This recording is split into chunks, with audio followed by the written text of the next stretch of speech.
Jules Grison, bonjour. Bonsoir. Bonsoir, magnifique, un magnifique spectacle. Merci. Vraiment, vous êtes l'un des grands ambassadeurs de la chanson française et en particulier de ce répertoire fantastique de Charles Aznavour. Et de tout le répertoire de Charles, effectivement. Qu'on balade à travers le monde. Absolument. Alors, ce spectacle est né dans les coulisses du Madison Square Garden, c'est ça ? Oui, il est né il y a 4 ans dans les coulisses du Madison. Charles nous avait invités pour qu'on discute de ce nouveau projet, de ce projet ambitieux qu'on a voulu avec Gilles Marsala.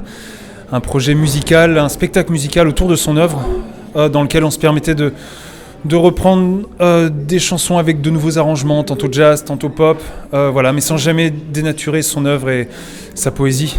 Et alors en coulisses, il y a aussi, m'a-t-on dit, Gérard Davoust.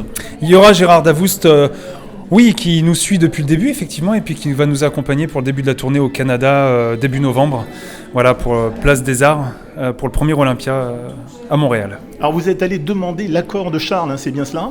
Oui. Vous dites, sans son accord, on n'aurait pas fait le spectacle ? Non, on ne l'aurait pas fait.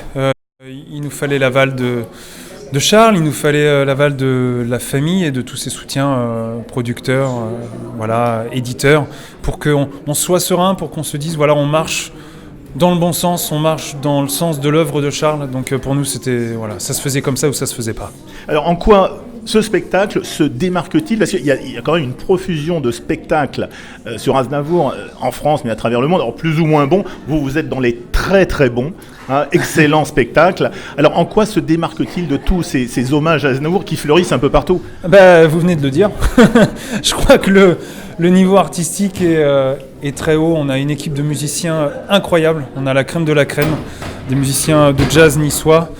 On a des violonistes, flûtistes, chanteurs. On a une contrebassiste incroyable également. On a des références accordéonistes, piano. Enfin, on a un plateau incroyable. Et puis moi, j'ai la chance d'être musicien, de jouer du piano, de la guitare.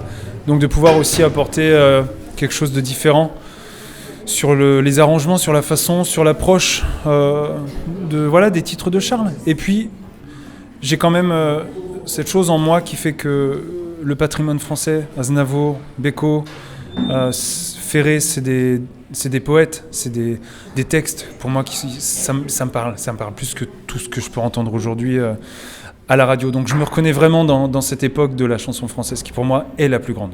Et en fait, Charles n'aura jamais vu malheureusement votre spectacle ? Non, on devait se rencontrer l'été dernier quand j'ai fait le théâtre de Verdure à Nice. Malheureusement, il s'est cassé le bras un mois avant. Et puis le destin nous a rattrapés. On s'est raté un mois plus tard. Il décédait le 1er octobre, donc on n'aura pas eu l'occasion de partager ce moment-là. Mais qu'est-ce qui se passe ? Vous n'êtes pas venu encore dans la deuxième ville de France où un Marseillais sur 10 est d'origine arménienne ? Mais qu'est-ce qu'il fait, monsieur Marsala, là ? C'est un scandale. Hein. Mais vous êtes là pour ça, non ? Bon, alors on va y arriver. Alors on se donne, Jules, rendez-vous à Marseille, donc. Rendez-vous à Marseille. Alors je crois que vous êtes très occupé, vous partez au Canada, aux États-Unis, vous êtes très demandé un peu partout. Canada, mais nous, États-Unis. À Marseille, on vous attend en 2020. Mais il y a intérêt, au silo, c'est bien. Au silo éventuellement, ou ailleurs.